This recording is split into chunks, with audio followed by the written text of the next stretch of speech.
Bienvenidos, le doy mi más cordial bienvenida a esta clase magistral.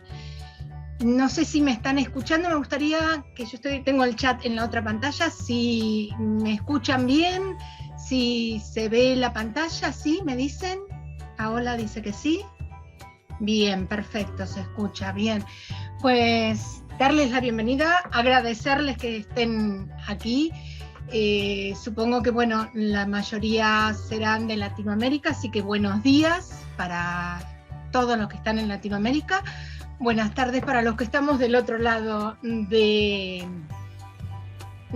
continente, digamos, del otro lado del charco, como suelo decir.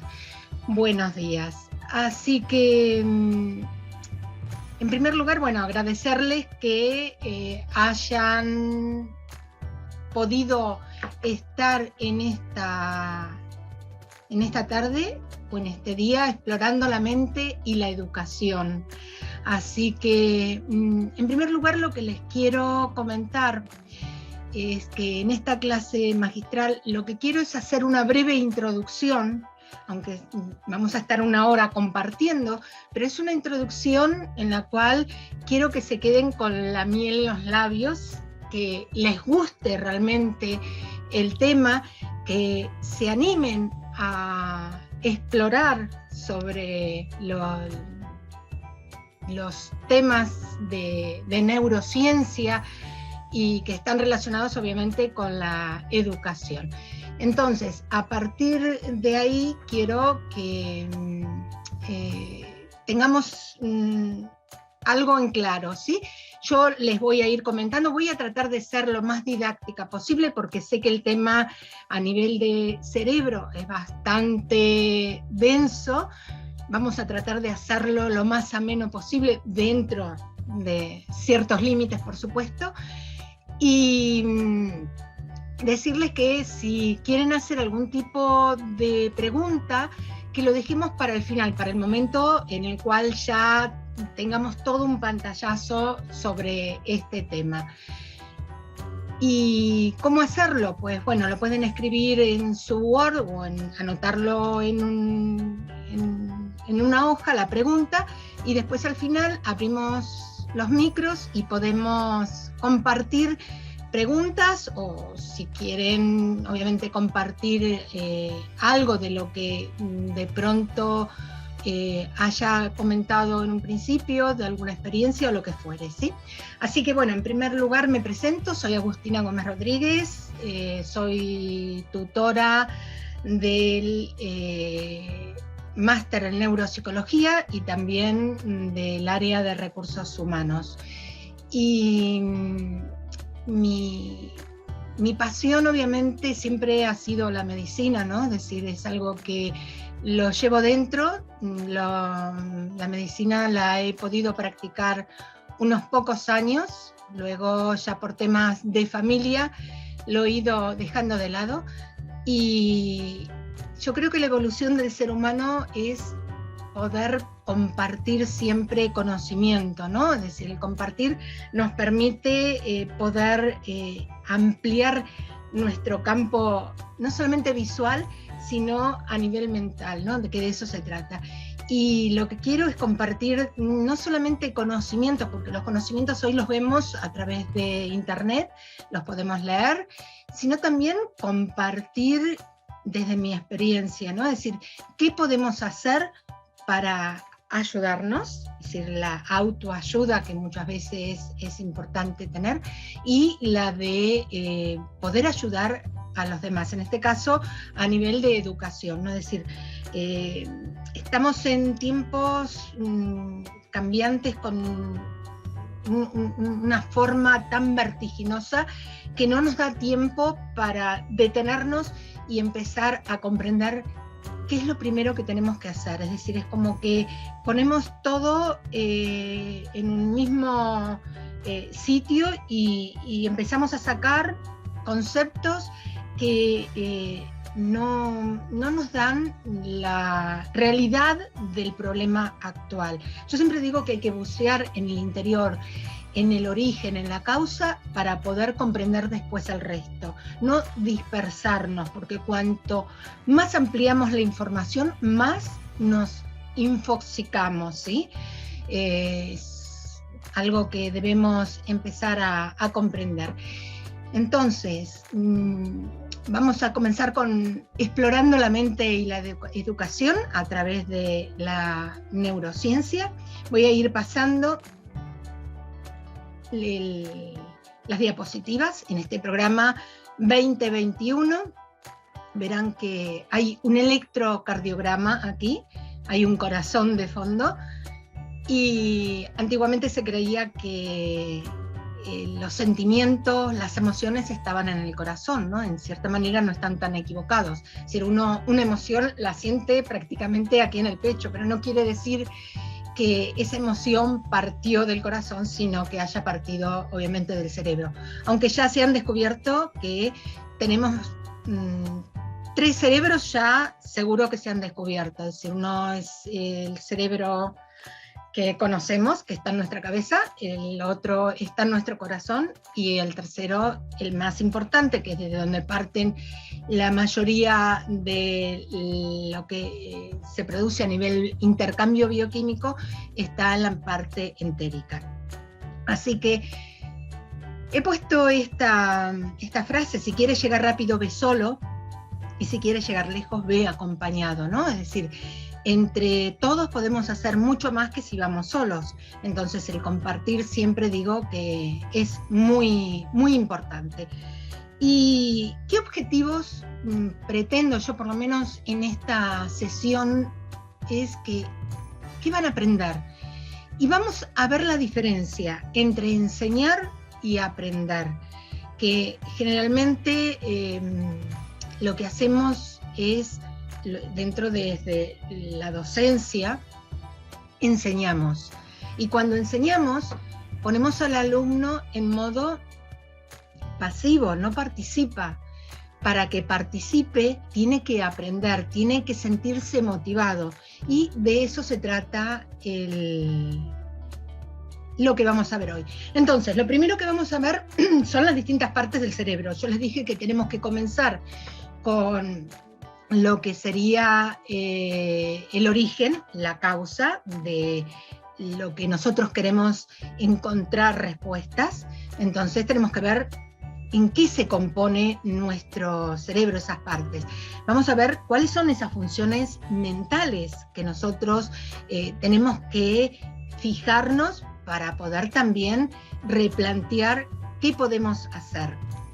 Vamos a ver el tema de educar, enseñar, aprender, ¿no? Es decir, hay diferencias, como les dije recién. Y luego la inteligencia emocional en la educación, ¿no? Es decir, la importancia que se le da desde ya hace algunos años. Entonces, todo esto, obviamente, tenemos que ahora interconectar y comprender realmente qué significado le vamos a dar. Primero, la neurociencia, es decir, las neurociencias comienzan a tener rigidez de estudio en la década de los años 60, si bien ya había comenzado hacia muchísimos siglos anteriores, pero a partir de los años 60 es como que comienza a evolucionar de una manera vertiginosa, ¿no? Es decir, llegamos a la década de los años 80, donde comenzamos a interpretar el cerebro como metáfora de un ordenador o de una computadora. Luego se ve el tema de las redes neuronales, que está relacionado justamente con las neuronas, cómo hacen sinapsis, ¿sí?, entre ellas para llevar el impulso bioeléctrico. Y en la década de los años 90, ahí es donde empieza, digamos, a explorarse a nivel tecnológico muchísimo más el cerebro. Entonces, la neurociencia tiene que tener un significado, tenemos que aprender a gestionar y a abordar correctamente cada situación para así aportar claridad al tema que estamos proponiendo, ¿sí? Por lo tanto, ¿qué es la neurociencia? Tenemos que entender desde el punto de vista qué es lo que estudia, y estudia evidentemente el sistema nervioso central y periférico, que después lo vamos a ir viendo en unos gráficos que les voy a aportar, y van a ver que dentro de lo complejo que es el tema, va a ser bastante sencillo en cuanto a interpretarlo, ¿sí? Las neurociencias evidentemente tienen un aspecto celular, un aspecto funcional, evolutivo y molecular, visto siempre desde lo que es la fisiología y la patología humana. Aquí vamos a ver más que nada la parte fisiológica, no la parte patológica. O sea que a través de la neurociencia vamos a comprender cómo madura el cerebro en las diferentes etapas de la edad, desde el niño y el adolescente y el adulto, ¿sí? Y vamos a ver también cómo las neurociencias nos permiten saber que tenemos un cerebro neuroplástico que es apto para aprender. Es decir, tenemos que obviamente estar siempre haciendo que el cerebro esté trabajando, ¿no? En función de que al cerebro no le gusta gastar energía, entonces cuanto menos energía se gaste para el cerebro, mucho mejor. Entonces tenemos que generar un hábito de leer diariamente, de estar emprendiendo lo que realmente nos apasiona, ¿sí? Ya bien sea estudiar algo diferente a lo que estamos haciendo o algo que complemente lo que estamos estudiando. Y ahora, con respecto a la neurociencia, podemos aplicarlo ahora a lo que es la mente, ¿sí? Y la mente, desde el punto de vista de la psicología, dice que es el conjunto de capacidades cognitivas del ser humano, también obviamente como intervienen los procesos conscientes e inconscientes, como por ejemplo es la percepción, el razonamiento, el aprendizaje, la creatividad, la imaginación o la memoria. Ahora, yo pregunto, no es para que respondan, ¿no? Pero pregunto, ¿es lo mismo mente que pensamiento? Muchas veces utilizamos estas dos palabras como si fueran iguales, y en realidad una conlleva a la otra, porque el pensamiento es la capacidad que tenemos las personas de formar las ideas y las representaciones gráficas, las imágenes de la realidad en nuestra mente. O sea que el pensamiento está dentro de la mente.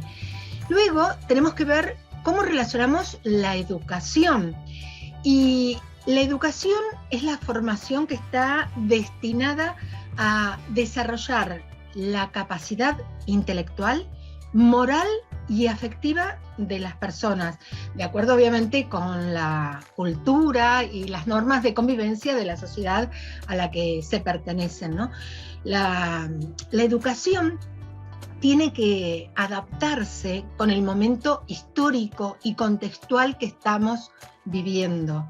Es decir, no podemos tener la misma educación que hemos tenido nosotros cuando hicimos los primeros niveles.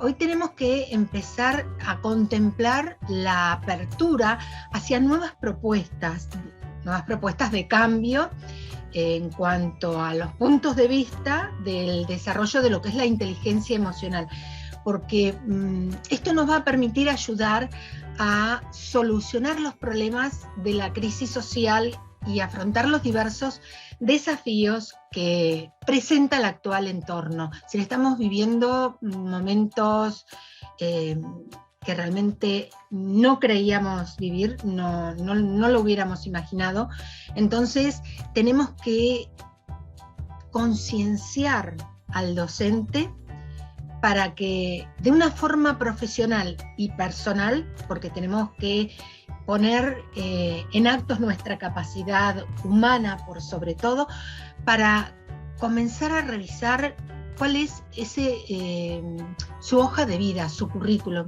Es decir, tiene que empezar a incluir las dimensiones referidas a su formación en cuanto a temas relacionados con la inteligencia emocional, con la programación neurolingüística, con todo lo que se refiera a un aprendizaje experiencial y emocional. Y es a partir de todas estas definiciones que podemos comenzar a comprender el significado de lo que es la neuroeducación. Recuerdo haber visto un vídeo de Francisco Mora, que es biólogo y médico, y él comentaba que intentar enseñar sin conocer cómo funciona el cerebro será algo así como intentar diseñar un guante sin nunca haber visto una mano. Por lo tanto, yo creo que están haciendo una nueva cultura, una cultura del neuro, ¿no? Porque a todo le ponemos neuro, pero sin entrar en ningún tipo de discusión al respecto, sí es importante que podamos atajar los neuromitos o las falsas verdades, ¿sí? Lamentablemente en Internet podemos ver muchísima cantidad de información, pero no toda está contrastada. Entonces, es importante saber quién es el profesional que está aportando esa información, porque podemos llegar a desvirtuar absolutamente todo. Entonces, es muy, muy importante que comencemos por el principio. Y el principio es el cerebro. Aquí tienen un cerebro, yo tengo mi propio cerebro, no sé si aquí lo pueden llegar a ver, creo que sí. Y lo que vamos a ver, las distintas partes que conforman el cerebro en una forma muy quizás esquemática, porque obviamente los tiempos no dan, es decir, hay que estudiar más a fondo, pero sí por lo menos tener un acercamiento hacia algo que nos va a ayudar a entender desde el origen la causa de los problemas que nos estamos ocasionando y que muchas veces sin querer estamos ocasionando a los que nos rodean, ¿no? Entonces, en relación a lo que es justamente la educación en sí, vamos a conocer las diferentes partes del cerebro. Como les decía, para conocer un poco lo que es el origen, ver las diferentes o los diferentes intercambios homeostáticos donde intervienen los diferentes procesos bioquímicos, es decir, a nivel celular, ¿sí? Y vamos a ver desde el qué, el para qué y el cómo mejorar, modificar y ayudarnos primero a nosotros y luego a los demás. Y como les dije antes, vamos a ver más que nada un aprendizaje más que una enseñanza, porque el aprendizaje les va a permitir a ustedes participar, ser no meros espectadores, sino ser activos en cuanto a lo que puedan llegar a comprender de todo esto. Entonces, hoy se sabe que a partir de los 7 años ya se han conformado los circuitos sinápticos y se han podido aislar los axones con mielina para que la información viaje de forma nítida. Y es lo que yo les comentaba antes, que en la década de los años 80 ya se comenzó a ver como metáfora que nuestro cerebro es como un ordenador, un computador, y que hay circuitos neuronales que viajan dentro, ¿no? Y aquí en este cerebro, espero que vean, bueno, el ratón que estoy pasando acá, en cuanto a que vemos distintas áreas. Yo he marcado el área 44 y 45 de Brodmann, el área 9, 10 y 11 y 12, que aquí no está, no aparece porque está metidita un poco más abajo, en la zona prefrontal izquierda. Estas, si bien son las áreas de Brodmann, están dentro de lo que se consideran las áreas de Broca. ¿Y quién es este señor Brodmann? Corbinian Brodmann fue un neurólogo alemán quien diseñó un mapa, este mapa que ustedes están viendo ahora, en la cual, de esta corteza cerebral, identificó aproximadamente unas 50 regiones, algunas de las cuales obviamente están involucradas con el lenguaje, la visión y el procesamiento sensorial. Y precisamente que nos encontramos aquí en estas áreas que les comenté recién, con el área de Broca, la cual está conformada por las áreas de Brodmann que están señaladas, tienen una gran importancia para comprender y generar el lenguaje, tanto el hablado como el escrito, ¿sí? Entonces, gracias a estas áreas justamente somos capaces de hablar, de entender, es decir, comprender lo que nos dicen, de escribir y de leer. El área esta de Broca, que dentro está el área de Brodmann, participa obviamente entonces en la producción del lenguaje, y luego tenemos en la parte parietal, nos encontramos con las áreas de Wernicke, que son las que participan en la comprensión de las palabras. Entonces es importante entender todo esto, y van a ver que a lo largo de, a medida que vaya pasando las diapositivas, van a entender para qué sirven y en qué podemos nosotros ayudar a intervenir para mejorar determinadas situaciones, ¿sí? Entonces, vamos a ver cuáles son las distintas estructuras relevantes.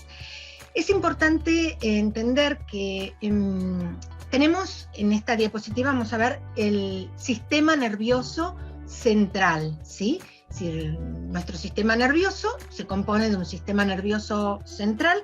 Este a su vez se divide en dos partes.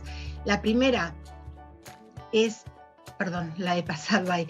La primera, que es la del sistema nervioso central, está compuesta justamente, como vemos aquí, por el encéfalo, que es el cerebro, y la médula espinal, que es por donde van a pasar todos los nervios que van a llevar todos los impulsos eléctricos y que se originan obviamente dentro del cerebro.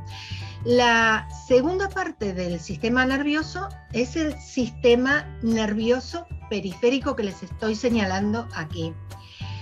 ¿Y por qué se llama periférico? Justamente porque está fuera, está en la periferia, o sea, a los lados o alrededor de lo que es la médula espinal. Y también recibe los impulsos eléctricos de la médula espinal para ser distribuido a todos los múltiples sistemas del cuerpo. Ahora bien, el sistema nervioso periférico, vamos a ver que a su vez se divide en sistema nervioso somático y sistema nervioso autónomo.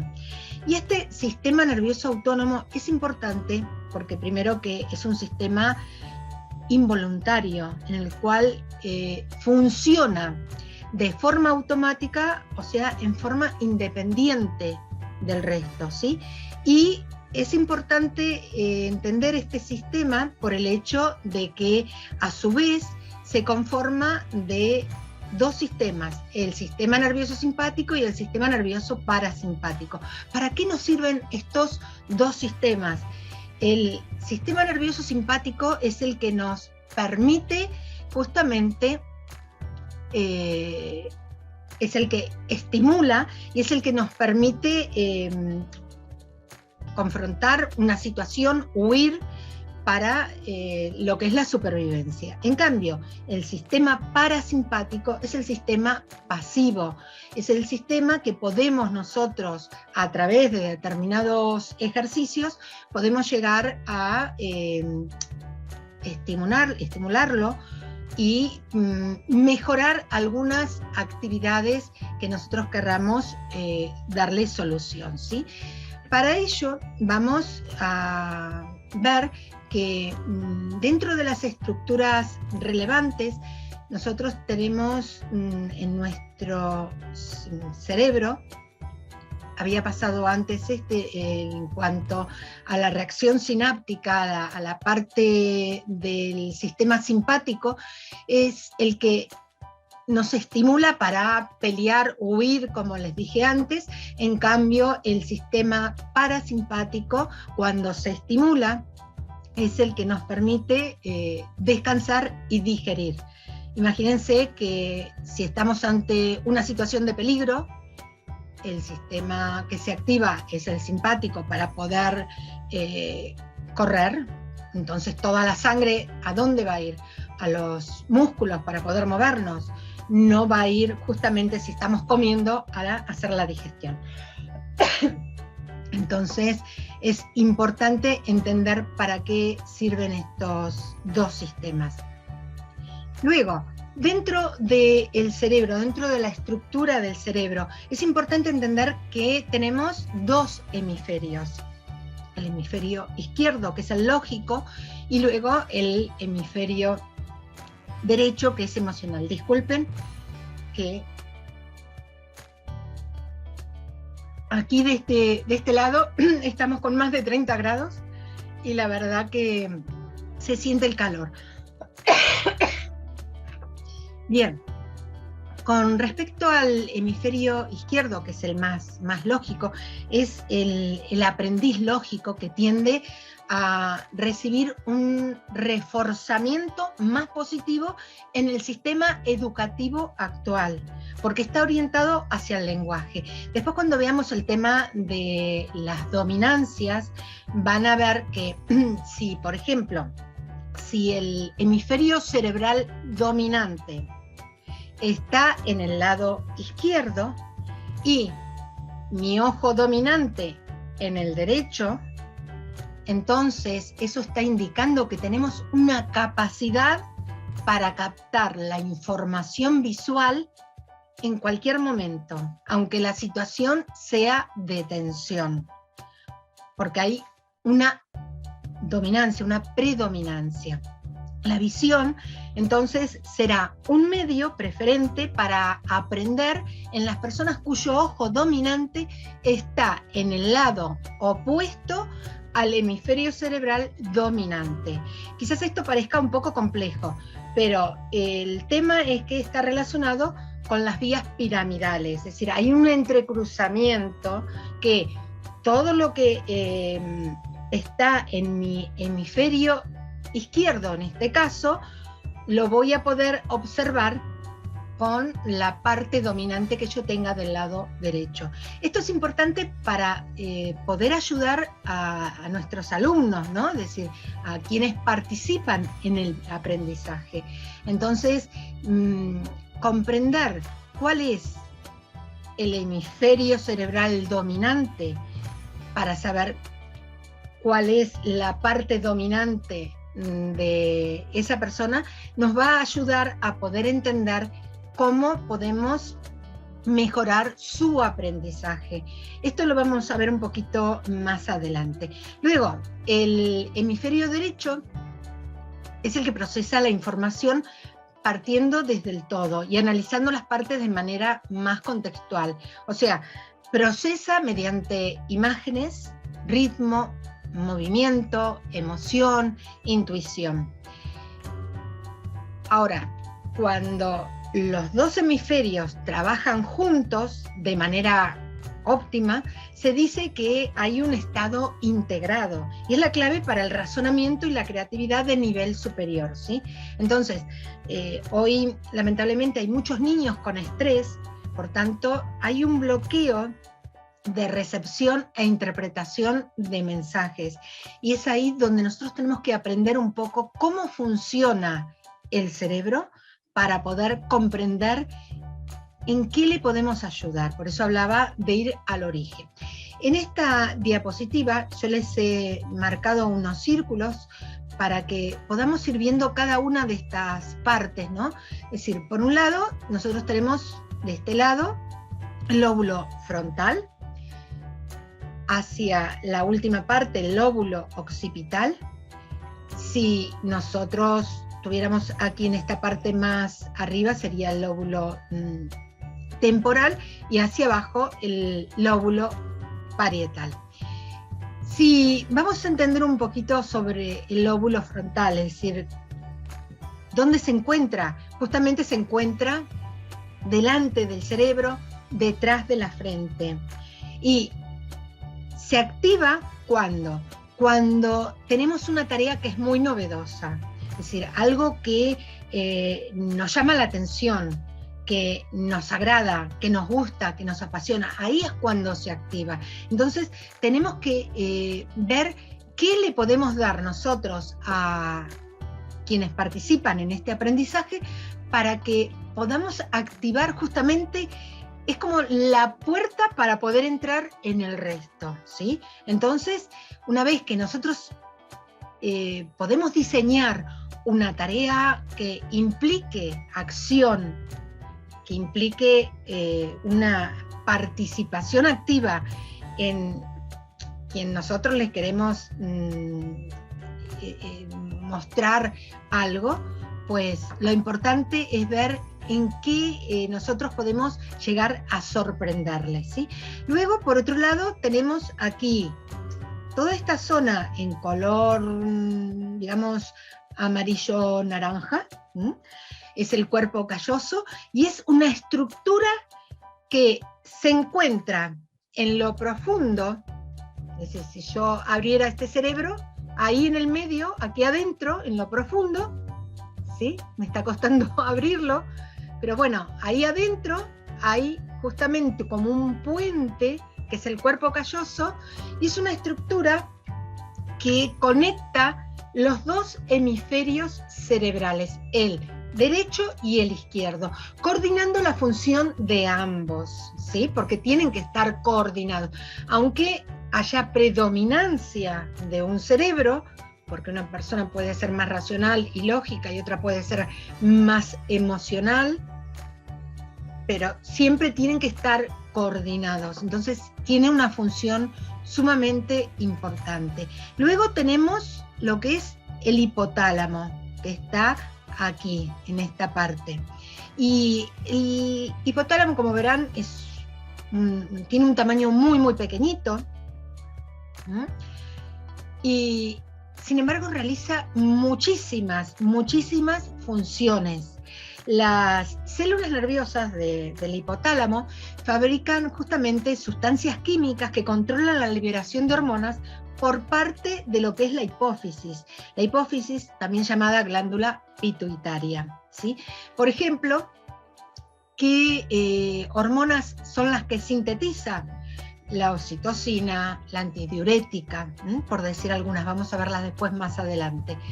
Y aparte produce también hormonas que actúan sobre lo que es la hipófisis anterior, estimulando o inhibiendo la secreción de las hormonas de la adenohipófisis. Controla la temperatura del cuerpo, el hambre y la sed. Todo esto es importante entenderlo, de cómo funcionan, qué funciones tienen cada una de estas estructuras, porque a partir de ahí vamos a ver qué podemos hacer para activar más una zona y que otra se inactive un poco para poder gestionar algo que nosotros querramos mejorar. Por lo tanto, el hipotálamo actúa como un centro de control del sistema endocrino. Luego tenemos, muy importante, lo que es la amígdala cerebral, no estas que están aquí en el cuello, sino las que están en el cerebro. Y la amígdala obviamente cumple una función muy importante. Si bien todo lo que es el complejo amigdalino es un conjunto de neuronas donde el resultado en sí, la zona de la amígdala, tiene forma de almendra, pero está rodeada por una cantidad de núcleos importantes en cuanto a los temas de gratificación, por ejemplo, a la parte de lo que es el tema de aprendizaje, y obviamente nos ayuda a gestionar de alguna manera, aprender a gestionar las emociones. Entonces, es importante entender cómo funciona como centro de mando de las emociones, que hoy realmente no sabemos cómo gestionarlas. Se habla mucho de cómo controlarlas, pero las emociones no se controlan, las emociones se tienen que gestionar, porque es la única forma de que podamos llegar a entender qué podemos hacer para mejorar lo que nos está sucediendo a nivel de ansiedad, a nivel de depresión, a nivel de desconciertos, desánimos, que todo en definitiva termina en un estado de distrés. El distrés es cuando tenemos un estrés sostenido en el tiempo, ¿sí? Entonces es importante. Aquí veo que ya han hecho algunas preguntas, pero estas preguntas las voy a ir respondiendo a medida que vayamos casi terminando, para no cortar el hilo que estoy tratando de seguir, ¿eh? Así que sí les leo, pero les voy a responder después.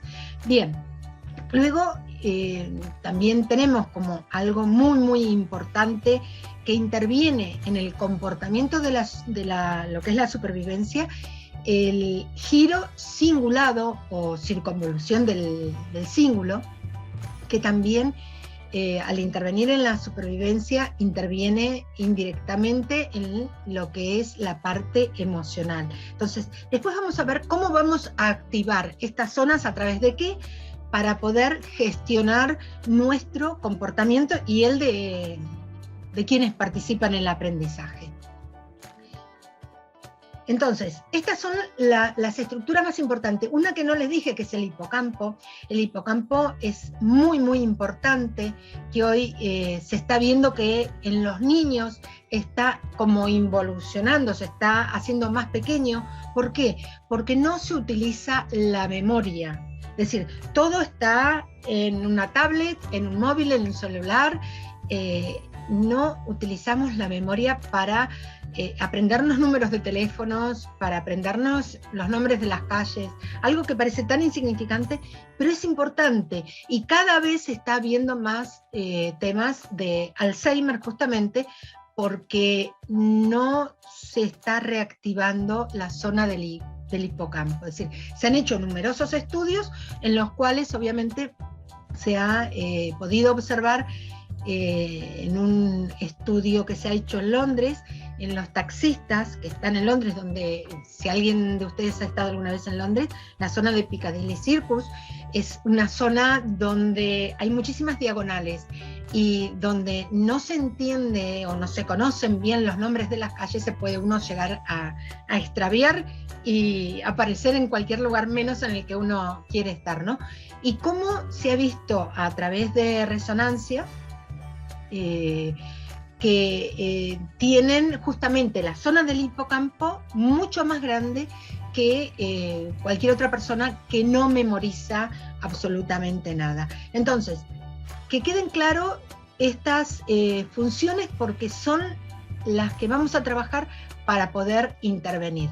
Aquí hay una parte también que lo voy a hacer lo más rápido posible, relacionado con la hipófisis o glándula pituitaria, que es una glándula endocrina y que es la glándula maestra. ¿Pero por qué? Porque produce muchísimas hormonas. Por ejemplo, entre el aire acondicionado y hablar, les pido disculpas.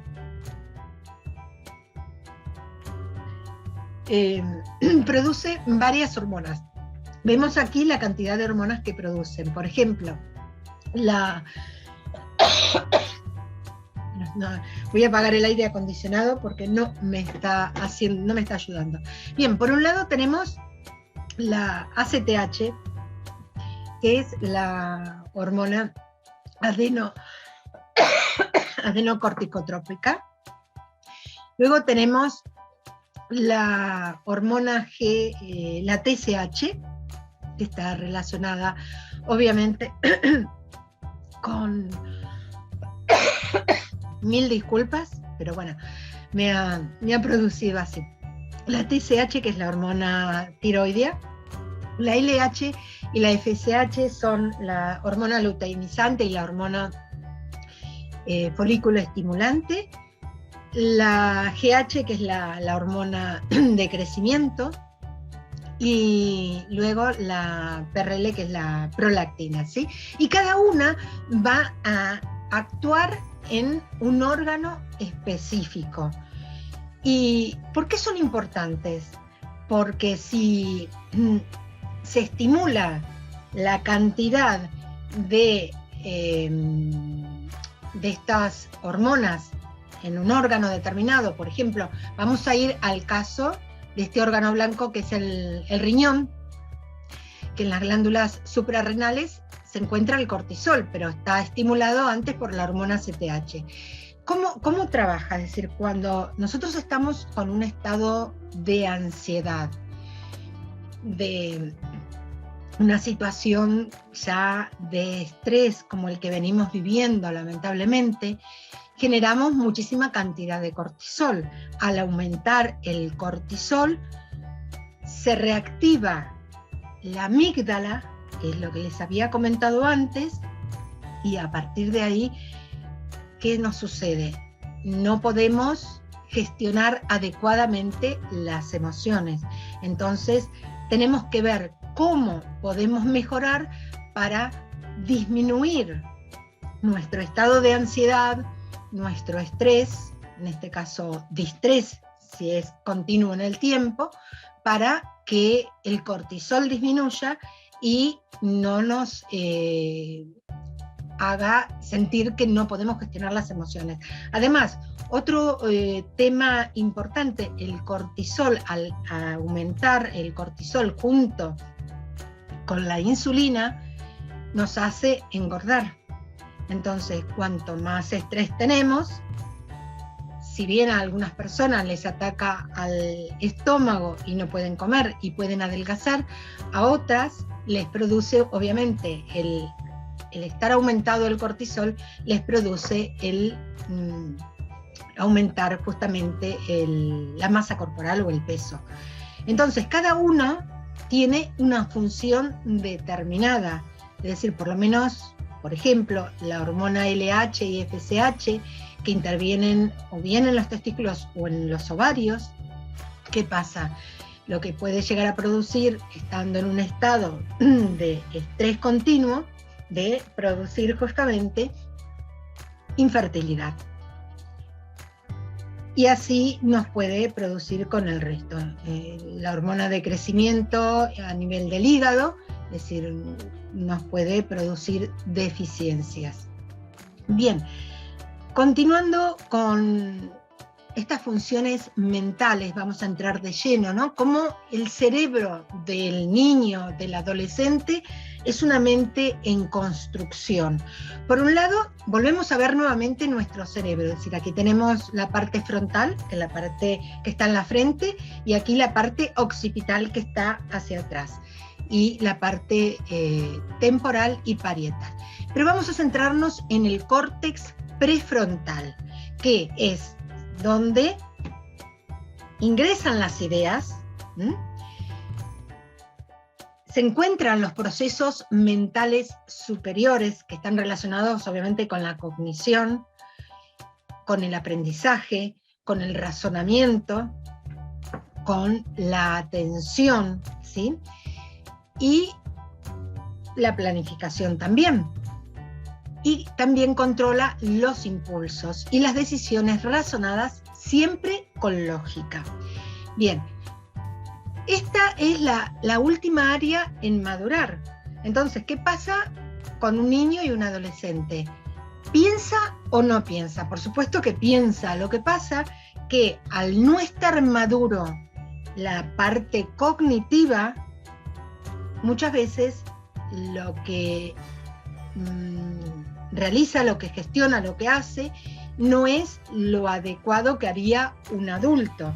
porque un adulto tiene una capacidad ya dada por la experiencia y por la madurez de ese córtex prefrontal. Entonces, al estar inmaduro aún esta zona, ¿qué pasa? No detiene la conducta, se estimula el descontrol, que es lo que vemos, es decir, como que todo vale, ¿no?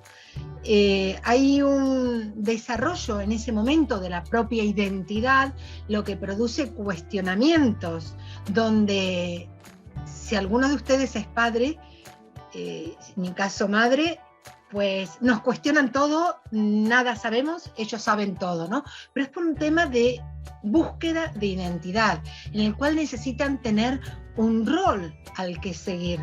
Y es justamente en la pubertad cuando inicia esta adolescencia.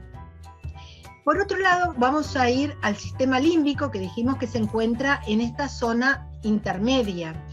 Y aquí es donde se procesan las emociones, donde les dije también que se encuentra la gratificación, donde podemos ver las recompensas, la motivación. Si todo se estimula en el sistema límbico.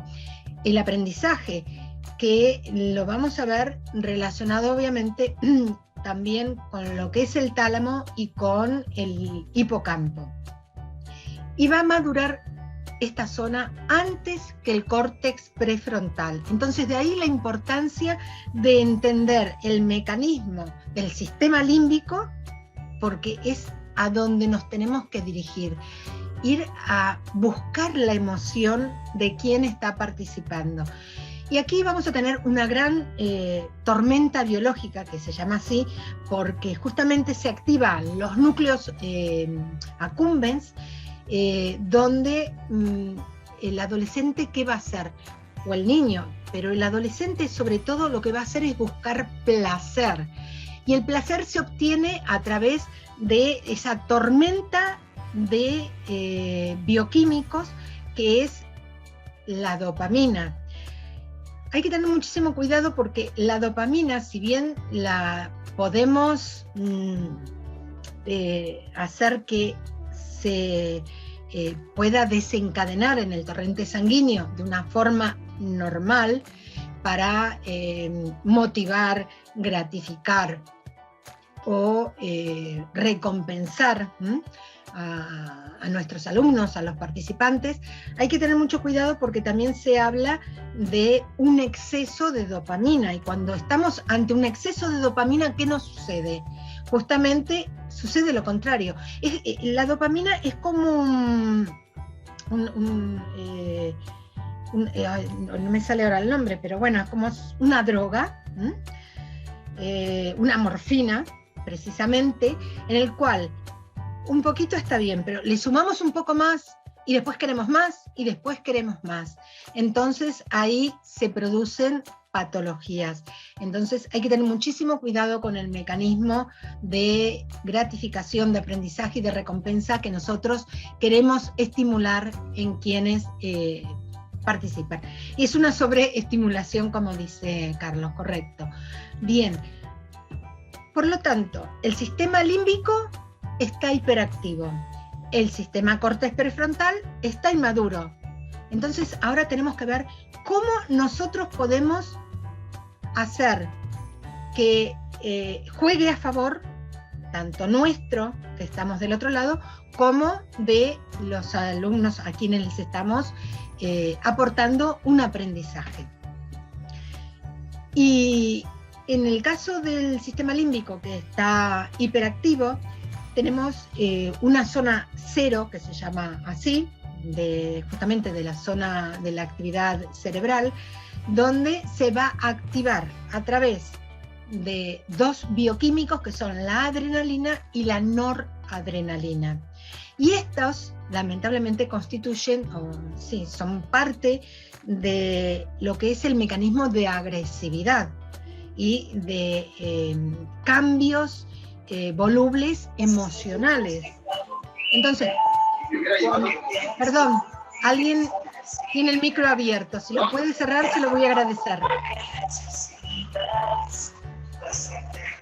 ¿Pueden por favor cerrar el micro? Agradecería que cerraran el micro. porque no puedo hablar. Gracias. Bien, entonces, debemos darle muchísima importancia al sistema límbico en cuanto a que no debemos hacer que el niño, el adulto, piense lo que está haciendo, sino que lo sienta más que nada. Es decir, el pensar vendrá después, porque tiene que elaborarlo, porque no está totalmente maduro. Entonces no podemos pretender de un niño o de un adolescente que piense de la forma que pensaremos nosotros como adultos. Entonces tenemos que llegar a ellos a través de las emociones.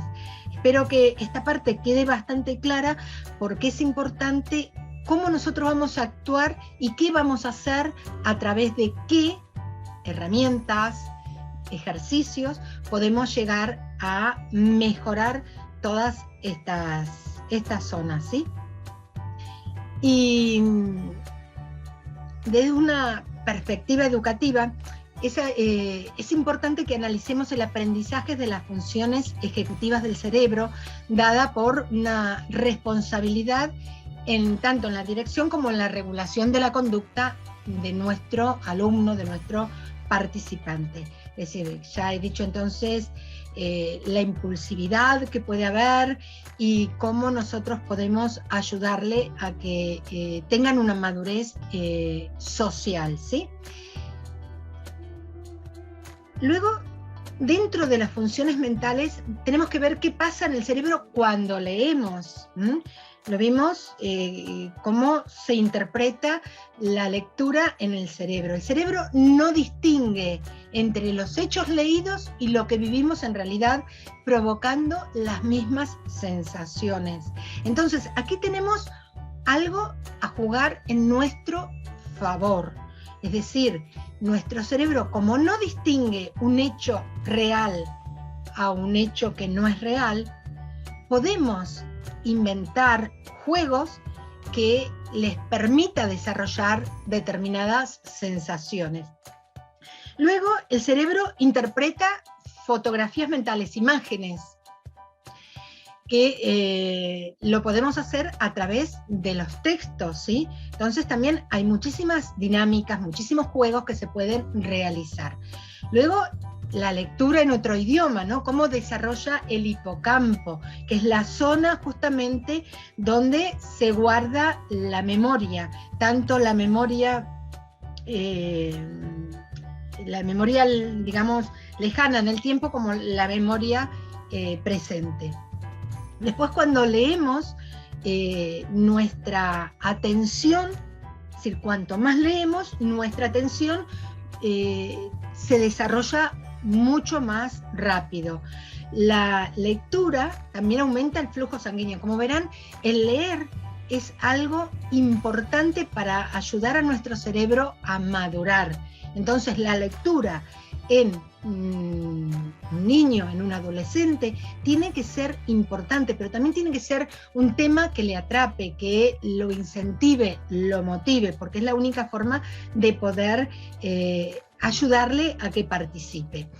Luego tenemos, por un lado, la parte del cerebro que es responsable y el cerebro que es víctima, ¿no? Porque a mí, ¿por qué me pasa siempre a mí todas las cosas? Nos ponemos en plan de víctimas.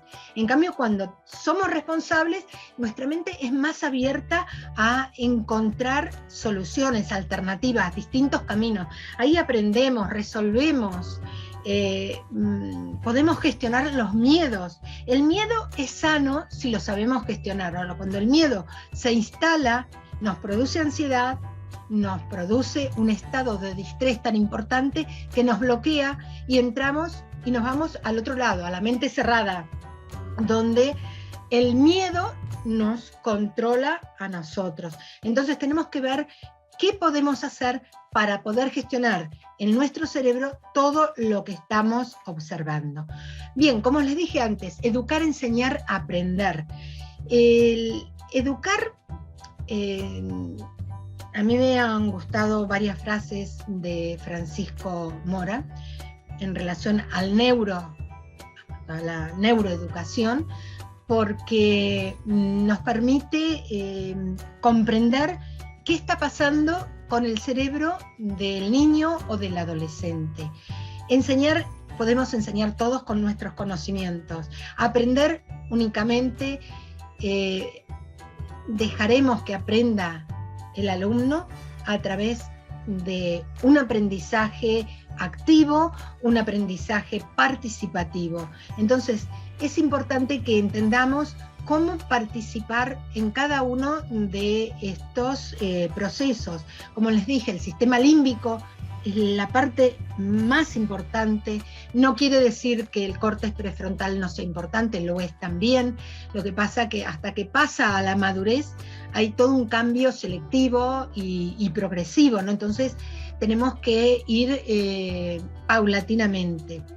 Luego el hipotálamo interviene en la cantidad de neuronas secretoras que hay, inclusive la hipófisis, que comienza en la pubertad a liberar cantidades de hormonas sexuales, y eso hay una revolución tan importante dentro del cuerpo entre el niño y el adolescente, que hace que obviamente se revele a nivel de su conducta, ¿no? Entonces es importante tener claridad de conceptos en estos temas. Y aquí les puse una parte del cerebro y el estado flow. El estado flow es cuando fluimos en un momento determinado, cuando algo nos apasiona, nos entretiene y se nos pasa el tiempo de una manera que no nos damos cuenta.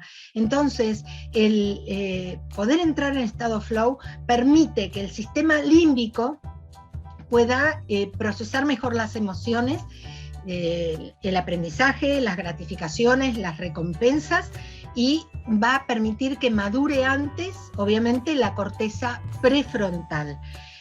Y al madurar antes va a controlarse mejor los impulsos, las decisiones van a estar más razonadas, con más lógica, y lo que se produce aquí es que el sistema límbico en el estado flow se pone como en un sistema adictivo, ¿sí? No quiere decir que esté sobreestimulado, sino que proporciona un cóctel químico al cerebro de distintas drogas, como son, por ejemplo, la serotonina, que es importante, una parte de dopamina, pero principalmente la serotonina.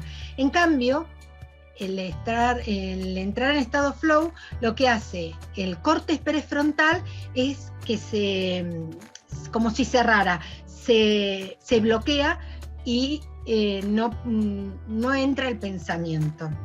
Entonces es importante que estas estructuras se tengan en cuenta para poder realizar determinados ejercicios. Bien. ¿Cómo podemos integrar la inteligencia emocional en la educación? ¿Estamos los seres humanos diseñados para educar? Bueno, ya es casi la hora. ¿Estamos los seres humanos diseñados para educar jugando? ¿Qué creen? ¿Sí o no? Porque, por ejemplo, a nivel de trabajo se habla muchísimo del tema de lo que es la gamificación. Entonces, ¿es importante o no es importante? ¿Qué opinan al respecto? Esta es la primera pregunta que les hago. Sí, es importante. Bien. O sea, que tenemos que desarrollar en quienes participan de un aprendizaje, que aprendan jugando. Entonces, yo, por ejemplo, he aprendido sobre el tema del cerebro al desarticularlo, abrirlo todo, desarmarlo, lo que es la estructura, y comprender qué es lo que hay adentro para, a nivel de juego didáctico, poder entender algo. Es decir, cuando palpamos algo, nuestra mente es más activa a que lo que estamos viendo o leyendo sea más participativa. Entonces es importante. Sí, lamentablemente todavía existen maestros que enseñan, que tienen la mente más cerrada, ¿no? Pero para eso están ustedes. Es decir, tenemos que ser ese granito de arena para poder lograr que la educación sea una neuroeducación participativa y no que sea pasiva como lo ha sido hasta ahora. Entonces están ustedes son el hoy y parte de lo que es el mañana. Entonces yo les invito a que puedan adentrarse en estos temas, porque la verdad que son temas muy extensos, muy apasionantes, ¿no? Y la segunda pregunta: cada individuo puede crecer y lograr el mejor desempeño si se siente respaldado desde la empatía. La empatía es algo que debemos empezar a utilizar, es ponerse en los zapatos del otro, cosa que nos cuesta muchísimo, comprenderle qué es lo que le está sucediendo al otro. Y a partir de ahí es donde le vamos a poder ayudar, si no, realmente no hay forma. La empatía es una de las bazas de la comunicación. Tenemos la escucha activa, que es importante también, aprender a escuchar, no solamente a empatizar, sino a escuchar, porque solemos primero escuchar nuestra respuesta sin escuchar la pregunta del otro. Entonces, empezar a cambiar algunas cosas para poder mejorar. Voy a ir un poquito más rápido ahora, si bien esta parte es importante, pero me estoy pasando de la hora, yo les pido 1000 disculpas, pero es que es un tema que me apasiona tanto, que he puesto tantas cosas y quería hacerlo en una hora y evidentemente en una hora no da tiempo. Pero bueno, no sé si han leído, escuchado a Paul Gilbert en los 3 sistemas emocionales. Y él habla que nosotros tenemos, les voy a mostrar aquí estos sistemas, tenemos un sistema de amenaza y defensa, que tiene que ver obviamente con la supervivencia, que dijimos que se enfoca en el control, la seguridad, la lucha, la huida, y está relacionado con el sistema simpático, ¿sí? Luego tenemos el sistema incentivo y el de búsqueda, que está relacionado justamente con la dopamina, en la cual nos va a permitir iniciar un proceso o lo que nosotros sintamos que tenemos pasión por hacer. Y él lo que propone es que las personas nos enfoquemos o pasemos la mayor parte del tiempo en el círculo verde, que es el sistema de calma y satisfacción. Tenemos que encontrar el equilibrio. ¿Y cómo pasamos a este sistema de calma y satisfacción? Pues a través de la lectura al entrar en estado flow, por ejemplo, a través del mindfulness, a través de la meditación, a través de hacer lo que nos apasiona, de dar lo que nosotros tenemos a otros ayudando. Eso hace que tengamos en nuestro organismo, se liberen determinadas hormonas como es la oxitocina y la endorfina. Y eso nos produce calma y satisfacción. Entonces, vamos a ver qué pasa con la educación y la IE. Es decir, por un lado tenemos la inteligencia emocional, comprender las emociones, que es importantísimo, utilizar las emociones, manejar emociones, percibir emociones. Todo esto lo hemos visto y es importante para gestionar la inteligencia emocional. No manejar, que es lo que nos dicen, o controlar, sino gestionarla. Bien, ¿cómo vamos a integrar la inteligencia emocional en la educación? Justamente a través de nuestro cerebro social.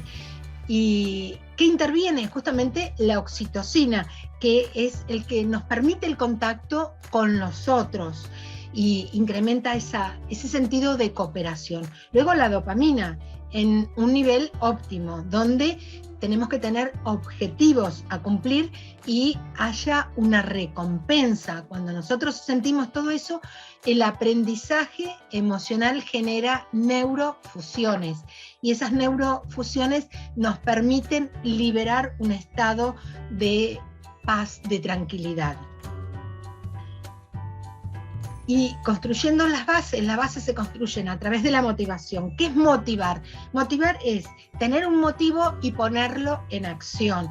Luego inspirar a través del ejemplo, porque no hay otra forma.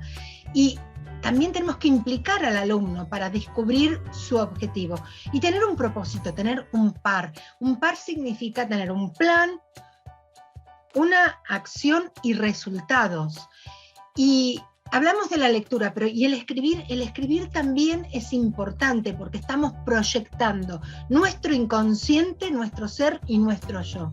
Entonces, veamos qué pasa cuando escribimos con respecto a las actividades mentales. Organizamos las ideas para plasmarlas. Coordinamos nuestra visión en nuestro movimiento con nuestra mano. Sintetizamos nuestras ideas y ponemos en acto nuestras habilidades y competencias. Entonces verán que es importante tanto la lectura como la escritura para poder mejorar.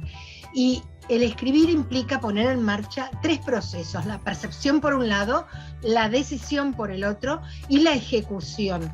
Todo esto hace que el cerebro solo aprende si hay emoción, según Francisco Mora. Y tener un para, como les dije, un plan, alternativas, resultados y acción. Y estas son las conclusiones, es decir, no lo trates, hazlo. Como dice Yoda aquí en la película, ¿no? Cuando nosotros queremos intentar algo, no lo hacemos. Entonces, no lo intentes, hazlo. Es la única forma. Y una de las formas es plantearnos objetivos claros, concretos. ¿Cuál es la situación actual? ¿Qué puedo hacer? ¿Y cuál es la situación deseada a la cual quiero ir? Entonces, tenemos que hacernos estas preguntas. ¿Qué? ¿Cuánto? ¿Cómo? ¿Con qué? ¿Y cuándo? Cuando yo realicé todo esto, mis objetivos ya son concretos, son alcanzables. Y luego tengo que ver cómo puedo yo, la meta que quiero lograr, la llevo a la realidad. Tengo unas opciones y obstáculos que tengo que evaluar cuál es el mejor camino a seguir y cuál es lo que quiero lograr, cuándo y cómo lo quiero lograr a través de mi voluntad, ¿sí? Y este es un método que yo, bueno, los voy a dejar, no lo voy a leer ahora para que no se nos haga tan tarde, les queda grabado, donde vamos a ver el método y la actitud, en la cual la actitud tiene que ser motivación, aceptación, visualización y compromiso con responsabilidad. Entonces, me gustaría saber cuál ha sido el aprendizaje de hoy, que cada uno se lleve algo que realmente lo considere como para decir, esto es algo que yo sí puedo lograr, ¿sí? Así que bueno, voy a leer aquí, si dejas de escribir hay un retroceso. Están hablando. Esta charla se puede enviar a los correos. Sí, la charla queda grabada y aparte podrán tenerla subida en el campus o en el foro, así que sí van a poder verla toda completa. Les pido 1000 disculpas, la última parte que me he extendido unos minutos. Y si, bueno, de las personas que hay, alguien quiere hacer alguna pregunta, si lo consideran oportuno, pues les escucho, porque acá estaba tratando de ir hacia arriba.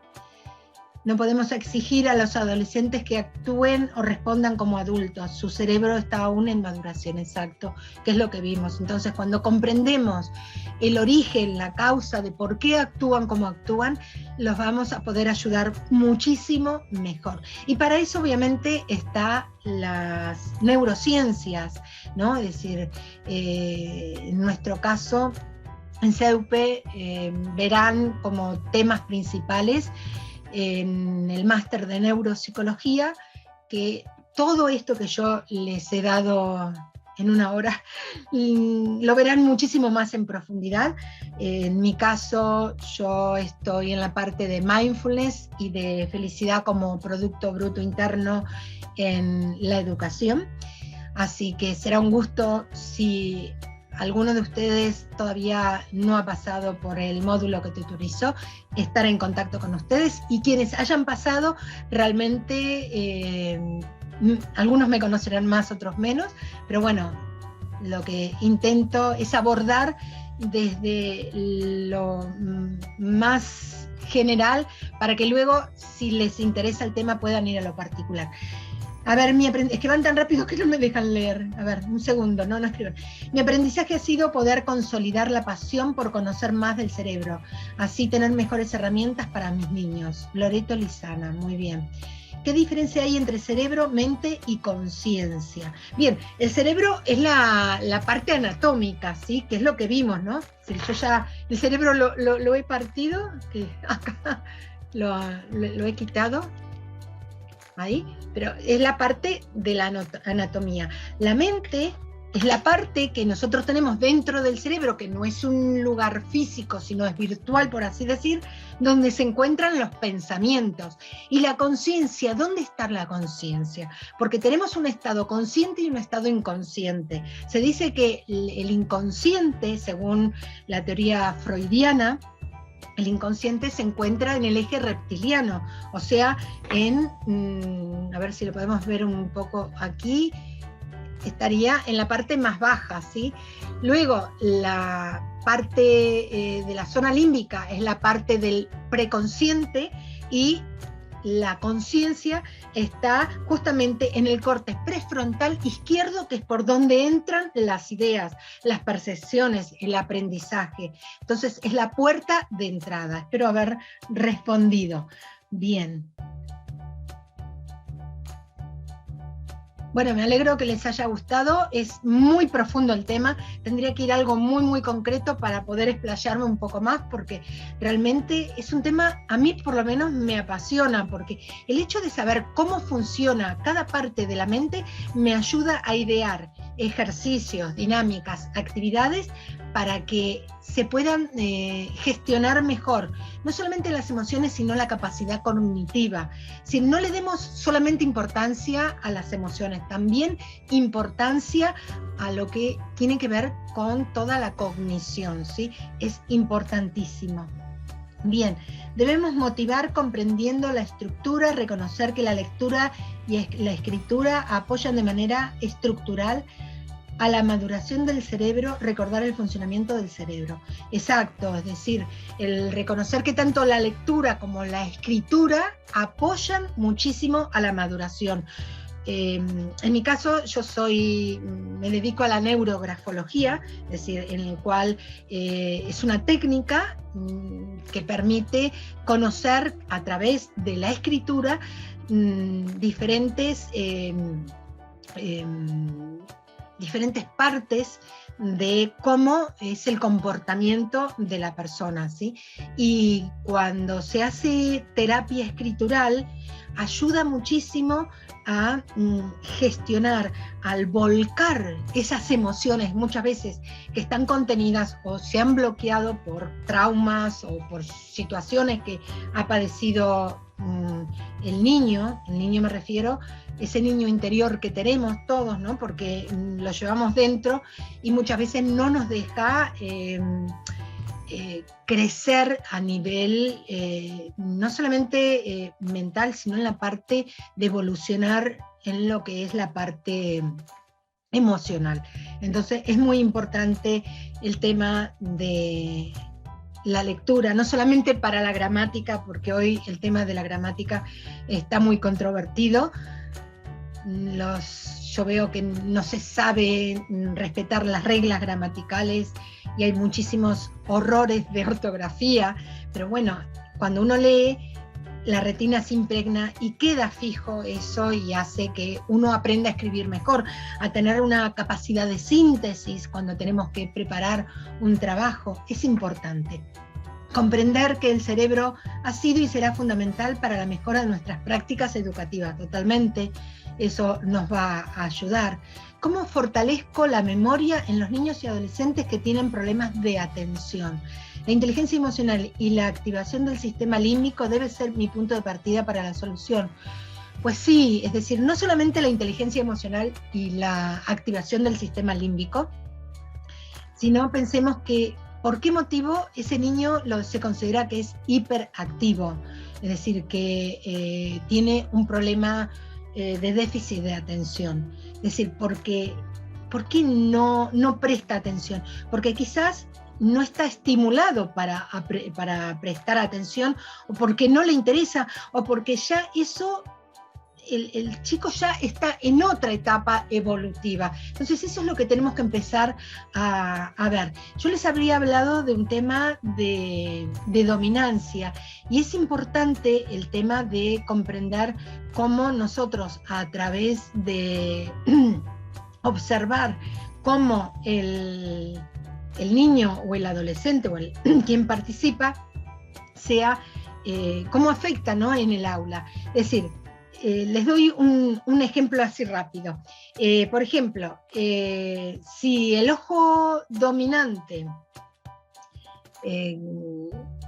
que nosotros vemos al colocarlo en el aula, tenemos que fijarnos dónde vamos a colocar al niño para que preste mayor atención cuando nosotros queremos ayudarle. Si su dominancia es el ojo izquierdo, le vamos a colocar a la derecha de la clase mirando a la pizarra. ¿Por qué? Porque dijimos que si es el ojo izquierdo el que está dominando, el que domina es el hemisferio derecho. Y el hemisferio derecho, ¿qué función tiene? ¿Función lógica o emocional? La función emocional. Entonces tenemos que empezar a ver, en cuanto al tema de las dominancias, cómo va a ayudar a comprender para ver cómo se presentan esos bloqueos, ¿sí? Es importante. Bueno, me alegro que haya significativo todo, cómo saber cuál es el hemisferio dominante y el ojo dominante. Eso tiene que ver justamente con la información que nosotros podemos obtener a través de... Hay un test que se llama el test de VAR, con V-A-R-T, VAR. El test de VAR es el que va a permitir conocer cuál es el hemisferio dominante y cuál es el ojo dominante. VAR es V, o V corta, depende del país, A-R-K, VARC. Y los voy a escribir acá. Búsquenlo en internet y van a saber cómo ayuda, ¿no? Es decir, para las causas más que nada de falta de atención o dificultad de aprendizaje, según Carla Hannaford, es una de las autoras, dice que el niño tiene una serie de dominancias, y las dominancias son la mano, el pie, el ojo, el oído y el hemisferio cerebral. Entonces a través de este test se puede llegar a saber. Sí, VARC, así, bien, perfecto. Pues bueno, voy a pasar a esta última parte que les quiero dejar. Hay unas referencias bibliográficas que les dejo, que lo que sea de interés en cuanto a estos libros, en los cuales yo me he manejado para aportarles algunas ideas. El último libro que he leído de Antonio Damasio, El error de Descartes, es excelente, se los recomiendo, lo tienen en internet. Luego están estos juegos en que participamos de Eric Barnet, un psicólogo, neuropsicólogo, que está relacionado con el niño, el adulto y el padre, que es cómo nos comunicamos, ¿sí? Entonces bastante interesante el que podamos entender el análisis transaccional. Así que nada, que me despido de ustedes, les doy muchísimas gracias por haber estado hasta esta hora, les pido mil disculpas, realmente me he excedido un poco, pero bueno, espero que les haya servido por lo menos de motivación, de incentivación para comenzar un nuevo aprendizaje, no solamente para ustedes, sino para quienes puedan compartir el aprendizaje que ustedes les vayan a aportar. No enseñen, que sea el alumno el que sea el participante, que active su deseo de querer aprender. Así que muchísimas gracias y que tengan un excelente y maravilloso día y que nadie les impida ser felices.